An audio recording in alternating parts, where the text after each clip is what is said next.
WhatsApp guys, welcome back once again. So दोस्तों, आज की कहानी जो एक्सप्लेन करने जा रहे हैं उसका नाम है इनटू द वाइल्ड। वेल दोस्तों, कुछ ऐसी कहानियाँ होती हैं जिन्हें हमें मरने से पहले एक बार ज़रूर देखना चाहिए, क्योंकि कुछ कहानियाँ हमें जीना सिखाती हैं। वेल, कहानी शुरू होती है और समय चल रहा है 1990 का। जगह है अमेरिका। हमारी मुलाकात क्रिस्टोफर नाम के लड़के से होती है जिसकी ग्रेजुएशन पूरी हो चुकी है। उसकी इस कामयाबी पे उसके मॉम डैड भी वहाँ मौजूद है। अब ग्रेजुएशन की खुशी में उसके डैड उसे एक कार गिफ्ट करते हैं, पर वो लेने से मना कर देता है क्योंकि उसकी बहन ने बताया था कि जब वो और मैं पैदा हुए तो आपकी शादी नहीं हुई थी, जिस बात से उसे खुद पे बहुत गिल्ट फील होता है। अब देर रात क्रिस्टोफर सोचता रहता है कि क्या अब उसे वो चीज़ शुरू करना चाहिए जो उसने बचपन से सोच रखी थी, और जिसके बाद उसके अंदर से आवाज़ आती है कि हाँ, अब वो समय आ चुका है। वो अपने ID card, credit card, passport सब कुछ जला देता है और अपनी सारी सेविंग एक एनजीओ में दान कर देता है। और अगले दिन सूरज निकलने से पहले ही वो अपनी नई जिंदगी जीने के लिए निकल जाता है। यहाँ से शुरू होता है चैप्टर 1।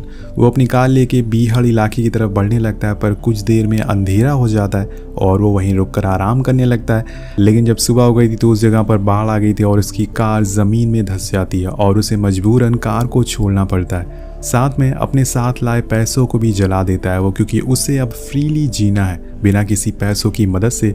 और साथ में लाए पैसों को भी वो जला देता है क्योंकि अब उसे एक फ्रीली लाइफ जीना था बिना किसी पैसों की मदद से। वो हिच हाइकिंग करके आगे बढ़ना चाहता था, लेकिन उसे कोई भी लिफ्ट नहीं देता तो वो पैदल ही आगे बढ़ने लगता है। अब एक जगह रुक कर वो फ्रेश होता है। वहाँ पे उसे अपना नाम भी चेंज कर लिया था, जो कि था अलेक्जेंडर। यहाँ से वो सीधा जंगल के अंदर घुस जाता है, जहाँ पे उसके पास नेचर था। कोई कार का शोर नहीं था, ना ही कोई लोग थे। हर तरफ शांति थी। वो कुछ दिन जंगल में गुजारता है और अपने अंदर के इंसान को पहचानने की कोशिश करता है, जिसके बाद वो आगे का सफ़र तय करता है। वहाँ से वो रोड की तरफ आता है, जहाँ पे उसे जेन और एलेक्स नाम के कपल मिलते हैं जो उसकी तरह एक मुसाफिर थे। वो दोनों क्रिस को लिफ्ट दे देते हैं और कुछ दिनों तक वो अपने साथ ही रखते हैं। उसे भी उन दोनों का साथ बहुत ही अच्छा लगने लगता है। क्रिस उन दोनों को हमेशा साथ देखना पसंद करता था और यही वजह थी कि उसने कुछ ही दिनों में दोनों की नाराज़गी को दूर कर दिया था, जिससे वो दोनों एक बार फिर से साथ हो जाते हैं। अब उसके जाने के बाद जेन बहुत ही इमोशनल हो जाती है क्योंकि वो चाहती थी कि वो उसके साथ कुछ दिन और रहे। वो उसके बेटे की याद दिलाता था। लेकिन क्रिस को अब अपनी अगली मंजिल के लिए निकलना होगा। उसे अपना सपना पूरा करना है, पर वो क्या है ये आपको थोड़ी देर में पता चल जाएगा। वेल, अब यहाँ से शुरू होता है चैप्टर 2। उसका ऐसा मानना है कि लोग अपनी फैमिली से दूर होकर भी रह सकते हैं, जैसे कि वो कर रहा है। उसे बस नेचर के पास में ही रहना है। अब चलते चलते उसकी मुलाकात वेन नाम के आदमी से होती है जो एक हार्वेस्टिंग कंपनी चलाता था। अब क्रिस को उसका काम बहुत पसंद आता है, इसलिए वो वहीं रुकने का डिसाइड करता है। वो काम उसके लेवल का तो नहीं था, लेकिन वो खुद को पुश करता है क्योंकि कोई काम छोटा या बड़ा नहीं होता, लोग उसे छोटा बना देते हैं। अब वो वेन के साथ ही रहता और उसे अपनी इस जर्नी के बारे में बताता है कि उसका एक सपना है कि वो अलास्का में जाके रहे, वहीं खाए पिए और सो जाए। अब इस सपने को पूरा करने के लिए वो महीनों से चल रहा है, लेकिन जब वो वहाँ पहुँचेगा तो उसके लिए मुझे एक बंदूक भी चाहिए थी, क्या तुम मुझे दे सकते हो? पहले तो वेन सोचता है कि ये आदमी सच में पागल है, पर उसके जज्बे को देखकर वो हार मान जाता है और उसे वादा करता है कि जब वो यहाँ से जाएगा तो वो उसे बंदूक ज़रूर देगा। अब कुछ दिनों बाद वो अपना वादा पूरा करता है। तभी एक दिन वेन को पकड़ने पुलिस आ जाती है क्योंकि उसने पायरेसी रूल तोड़े थे। लेकिन अरेस्ट होने से पहले वो क्रिस से कहता है कि अपने सपने को पूरा ज़रूर करना। अब वेन को वहाँ ना होने की वजह से उसका दिल वहाँ नहीं लगता और इसलिए वो उस जगह को छोड़कर आगे बढ़ जाता है। पर आज पहली बार बीच रास्ते में उसे उसकी फैमिली की याद आती है। उसके साथ बिताए पल याद आते हैं। हर किसी को किसी की ज़रूरत पड़ती है, चाहे वो हमारी फैमिली हो या फिर लाइफ पार्टनर।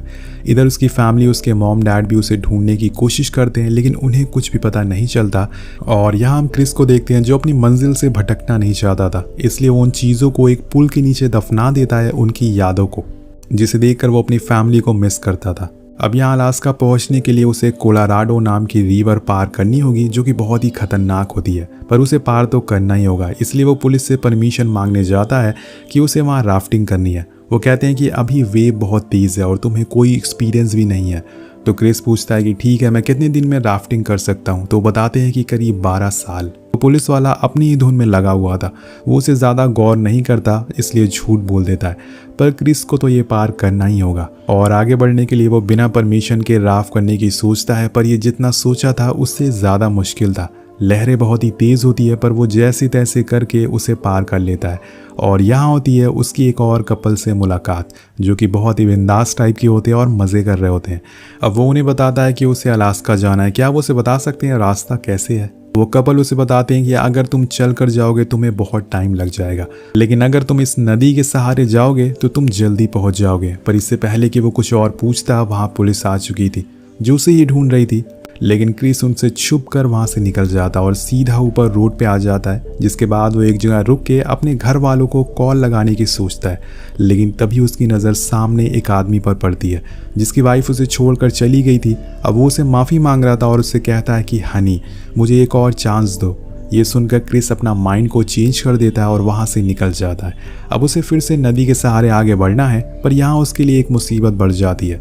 यूएस के बॉर्डर क्रॉस करते टाइम उसे पकड़ लिया जाता है, उसकी गन भी उसे ले ली जाती है और एक दिन उसे जेल में भी रहना पड़ता है।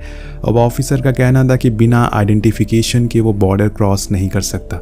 यहाँ क्रिस सोचता है कि अगर वो पैदल जाएगा तो वो फिर से पकड़ा जाएगा, इसलिए वो इस बार ट्रेन का सहारा लेता और फिर वो एक ट्रेन पर चढ़ जाता है जो उसे सुबह तक मैक्सिको शहर छोड़ देती है। अब वो जंगल पहाड़ होते हुए एक खचाखच भरे हुए शहर में था। यहाँ उसे एक एनजीओ भी मिलता है जो लोगों की मदद करते थे। वो उसकी मदद करते हैं और उसे एक बेड देते हैं रहने के लिए, उसे खाना भी देते हैं।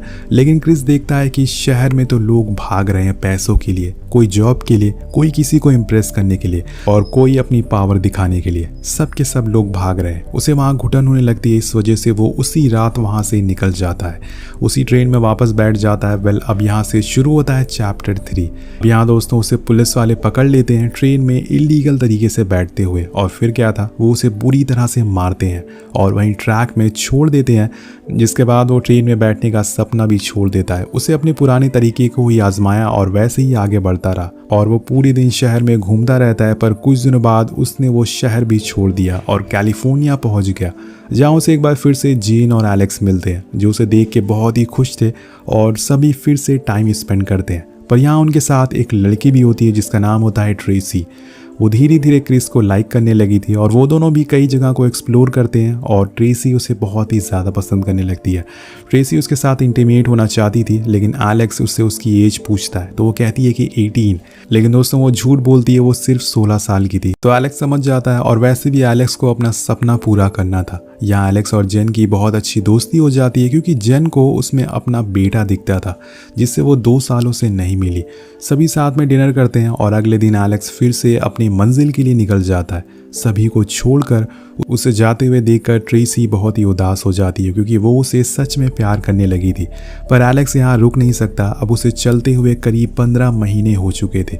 वो 15 महीनों से चले जा रहा है, नए लोगों से मिलता जा रहा है, लेकिन उसके इरादे को देखकर कहीं से भी नहीं लगता कि उसे वापस घर जाना है। वेल वो कैलिफोर्निया के एक पहाड़ पे कैंप लगाता है और कुछ दिन वहीं रेस्ट करने की सोचता है। पर एक दिन उसकी मुलाकात एक रिटायर ऑफिसर रॉन से होती है। अब यहाँ उन दोनों की काफ़ी बनती है क्योंकि वो दोनों एक ही तरह के थे, एकदम बिंदास। रॉन उसे अपने साथ वहाँ के काफ़ी फेमस जगहों पे ले जाता है। दोनों साथ में बहुत टाइम स्पेंड करते हैं। रॉन उसे पूछता है कि तुम्हारी एज क्या है, तो वो कहता है कि 23। तो रॉन को थोड़ा शौक लगता है। वो कहता है कि तुम्हें नहीं लगता कि तुम्हें अपनी एजुकेशन कंप्लीट करना चाहिए, तुम्हें कोई जॉब करनी चाहिए, तुम्हें अपने फ्यूचर पे ध्यान देना चाहिए। तो एलेक्स कहता है कि मुझे लगता है कि करियर 20वीं सेंचुरी का इन्वेंशन है और मुझे वो नहीं चाहिए। मेरे पास कॉलेज डिग्री है, आपको चिंता करने की ज़रूरत नहीं है। अब रॉन को उसका नेचर काफ़ी अच्छा लगता है, उसकी स्पिरिट काफ़ी पसंद आती है, इसलिए वो उसे अपने घर ले जाता और बात करता है, अपनी बीवी के बारे में बताता है और कहता है कि बहुत समय पहले उसकी डेथ हो चुकी है और उसका बेटा एक कार एक्सीडेंट में मारा गया और वो यहाँ पे अकेले है और अब वो यहाँ छोटी सी लेदर शॉप चलाता है। अब यहाँ क्रिस को उसके काम में इंटरेस्ट आने लगता है, इसलिए वो उसका काम सीखता है और एक दिन वो ऐसे ही बेल्ट बनाता है जिसमें वो अपनी पूरी जर्नी को मेंशन करता है कि कैसे वो आगे बढ़ा और उसने क्या क्या किया। पर ऐसे ही करते करते उसे 2 महीने बीत जाते हैं, लेकिन अब उसे यहाँ से निकलना है अलास्का के लिए क्योंकि कुछ ही दिनों में मौसम खराब होने की संभावना बहुत ज़्यादा है। अब यहाँ रॉन को क्रिस का साथ बहुत पसंद आने लगा था। वो चाहता था कि वो उसे छोड़कर ना जाए, इसलिए वो उसे बोलता है कि अगर मुझे कुछ हो गया तो मेरा वंश खत्म हो जाएगा। मैं चाहता हूँ कि तुम मेरे साथ ही रहो और मेरे वंश को आगे बढ़ाओ। एक तरीके से वो उसे अडॉप्ट करना चाहता था, लेकिन क्रिस बोलता है कि मैं अभी इस चीज़ के बारे में आपको नहीं बता पाऊंगा। हाँ, लेकिन जिस दिन मैं अलास्का से वापस आऊँगा उस दिन हम इस बारे में ज़रूर बात करेंगे। वेल गाइज, हमें इस पूरी कहानी में एक बात ज़रूर सीखने को मिलती है कि इज्जत करना, किसी के साथ रहने का तरीका आना चाहिए जिसकी बदौलत आप किसी का भी दिल जीत सकते हैं, जो कि यहाँ पे क्रिस ने कर लिया था। वो जिनसे भी मिला था सब चाहते थे कि वो उसके साथ रहे। वेल, अब वो अलास्का के लिए निकल जाता है और एक कार वाला उसे वहाँ तक ड्रॉप कर देता है, पर वो देखता है कि उसके बूट्स खराब हो चुके हैं। देखता है कि उसके पास बूट्स नहीं है तो वो अपने बूट उसे गिफ्ट के तौर पर दे देता है, जिसे लेकर क्रिस निकल जाता है अपने सपने को पूरा करने के लिए। पर क्या ये इतना आसान होगा, क्योंकि ये दुनिया की सबसे खतरनाक जगहों में से एक है। क्रिस यहाँ पे अपने साथ खाने पीने का कुछ सामान भी लाया था, उसके पास कुछ बुक्स भी थी। वो एक पेड़ पर अपनी टोपी निशानी के तौर पर लगा देता है, क्योंकि उसके रास्ते में एक नदी थी जिसे उसे पार करना था, पर जब वो वापस आएगा तो उसे रास्ता याद रहेगा। अब वो उस नदी को पार करता है, उसके साइड में ही एक कैंप लगा लेता है और बड़े मज़े से ही इस पल को जीने लगता है, जिसमें वो किताबें पढ़ता है, शिकार करता है, उसे पकाता है, खाता है, और दिन कैसे निकल रहे थे उसे पता ही नहीं चल रहा था। पर यहीं से उसकी असली कहानी शुरू होने वाली थी, क्योंकि धीरे धीरे करके उसका खाना अब खत्म होने की कगार पर आ चुका था। लेकिन दोस्तों, वो कहते हैं ना कि ऊपर वाला भी अच्छे लोगों का साथ नहीं छोड़ता। अब चलते हुए एक दिन उसे एक बस दिखती है। उसे लगता है कि शायद ये जिसकी भी होगी वो आसपास ही होगा, लेकिन काफ़ी देर इंतज़ार करने के बाद वहाँ कोई नहीं आता, जिस वजह से वो उस बस पर कब्जा कर लेता है और वो बस में रहने चला जाता है। वेल, अब इस जानलेवा ठंड में उसे एक ठिकाना तो मिल गया था। अब वो उस बस को मैजिक बस का नाम देता है। वो सारा सामान उसमें रख लेता है। अब यहाँ क्रिस का हर रोज का काम होता है, जिसमें वो सोने से पहले बुक्स पढ़ता था, आज उसने दिन में क्या किया ये लिखता था, और कितने दिन बाद उसे घर जाना है ये भी लिखता था। पर यहाँ देखते ही देखते समय बीतने लगता और क्रिस का वजन अब कम होने लगा था, जिस वजह से उसे हर महीने अपने बेल्ट में एक नया होल बनाना पड़ता था। एक दिन वो एक डियर का शिकार करता है, जो कि बहुत ही बड़ा होता है। उसे बहुत खुशी थी कि अब उसका मांस खाकर वो कई दिनों तक सरवाइव कर पाएगा और उसे स्टोर करके रख पाएगा। लेकिन दोस्तों, ये नेचर है, यहाँ पर किसी भी चीज़ को स्टोर नहीं कर सकते, जिस वजह से उसका ये प्लान भी फेल हो जाता है और वो डियर का मांस डिकम्पोज होने लगता है, जिससे उसे एक दिन और भूखा ही रहना पड़ता है। लेकिन दोस्तों, अब यहाँ उसके बस की बात नहीं थी, इसलिए वो फाइनली डिसाइड करता है कि उसे जो करना था उसने कर लिया है। अब उसे यहाँ से जाना चाहिए, वरना वो भूख से ही मारा जाएगा। लेकिन मैंने कहा था ना कि अब असल कहानी तो यहाँ से शुरू होने वाली है। क्रिस अपना सामान पैक करता और निकल जाता है जिस रास्ते से वो आया था। लेकिन जिस नदी को पार करके वो यहाँ तक पहुँचा था वो अब अपनी पीक पर थी और मौसम बदल चुका था और उसका इस नदी को पार कर पाना नामुमकिन के बराबर था। अगर उसने ऐसा करने की कोशिश करी तो उसका सामान बह जाएगा और उसकी मौत हो जाएगी। लेकिन उसके पास कोई ऑप्शन नहीं होता है, इसलिए उसे इस खतरे में उतरना ही पड़ता है। उसे दूर टंगी अपनी टोपी भी दिखती है, वो पानी में जाता है बट उसका आधा सामान बह जाता है और तभी वो भी बहने वाला होता है कि तभी वो एक पेड़ को पकड़ लेता है, जिससे उसकी जान बच जाती है। अब यहाँ क्रिस को मजबूरी में वापस अपनी मैजिक बस पर लौटना पड़ता है। जिस क्रिस को हमें कहानी की शुरुआत में देखा था, जिसे किसी बात का डर नहीं था, किसी बात की टेंशन नहीं थी, वो अब बदल चुका है, क्योंकि भूख और हालात हर किसी इंसान को बदल कर रख देते हैं। क्रिस के पास अब खाने का सामान खत्म हो चुका है, यहाँ तक कि वो अपना शिकार भी नहीं कर सकता। उसे गुस्सा आने लगा है, चीज़ों को तोड़ने लगा है, वो चिल्लाने लगा है, हर रोज़ बस खाने की तलाश में रहता है। पर आखिर में उसे जंगल से कुछ फल और पौधे खाकर गुजारा करना पड़ रहा है। लेकिन उसी फल और पौधे में एक पौधा होता है जो कि बहुत ही जहरीला होता है, इसलिए वो अपने साथ किताब लाया था जिसमें वो हर रोज कि कौन सा पौधा जहरीला है या फिर नहीं है। अब धीरे धीरे क्रिस कमजोर होने लगा था, उसकी आई साइड भी वीक हो चुकी थी, जिस वजह से एक दिन वो उसी जहरीले पौधे को कुछ और पढ़ लेता है और उसे खा लेता है। उसे खाते ही उसे अजीब सा रिएक्शन होने लगता है और क्रिस को अब खुद पे गुस्सा आने लगता है। जब उसे इस बारे में पता चलता है कि इस पूरे सफर में उसे पहली बार लगता है कि उसने यहाँ की गलती कर दी। कुछ दिन बाद वो जहर उसके पूरे शरीर में फैल गया था और उसके अंदर अब इतनी भी जान नहीं थी कि वो उठ सके, पर वो फिर भी हिम्मत नहीं हारता। लेकिन आखिर में उसे पता चल जाता है कि उसका सपना ही उसकी मौत का कारण बनने वाला है। और अब वो अपने आखिरी समय में वो उसी बुक में एक लाइन लिखता है कि happiness only real when shared, यानी कि खुशी तभी अच्छी लगती है जब आप उसे दूसरों के साथ बांटें। क्रिस को समझ आ गया था कि इंसान फैमिली के बिना जी तो सकता है, पर कुछ ही दिनों तक। आखिर में उन्हें ज़रूरत पड़ ही जाती है, जैसे कि आज मुझे पड़ी है, पर आज वो मुझसे कई मील दूर है। उसे इस सफ़र में निकले महीनों से ज़्यादा हो गए हैं। एक दिन उसे एहसास हो जाता है कि आज उसकी ज़िंदगी का आखिरी दिन है। वो खुद को पानी से साफ करता और एक जगह जाके लेट जाता है और अपने पलों को याद करने लगता है जो उसने अपने मॉम डैड, अपने दोस्तों के साथ बिताए थे। उसकी आंखों में आंसू थे, पूरी बदन कांप रही थी और फिर अगले ही पल वो दम तोड़ देता है। जाने से पहले उसने इस दुनिया के लिए एक नोट लिखा था जिसमें उसने लिखा था कि मैंने अपने सपनों को जिया है, जिसके लिए मैं गॉड को थैंक यू कहता हूँ। और कहानी के आखिर में हमें क्रिस की ओरिजिनल फ़ोटो भी दिखाई जाती है, क्योंकि ये पूरी कहानी एक सच्ची घटना पर आधारित है। और बताया जाता है कि उसके मरने के 2 हफ्ते बाद मूस हंटर को उसकी लाश देखने को मिली, जिसके बाद क्रिस की बहन को इस बारे में बताया गया। हम क्रिस के डैड को देखते हैं जो बिना कुछ सोचे ही समझे रोड पर निकल जाते हैं।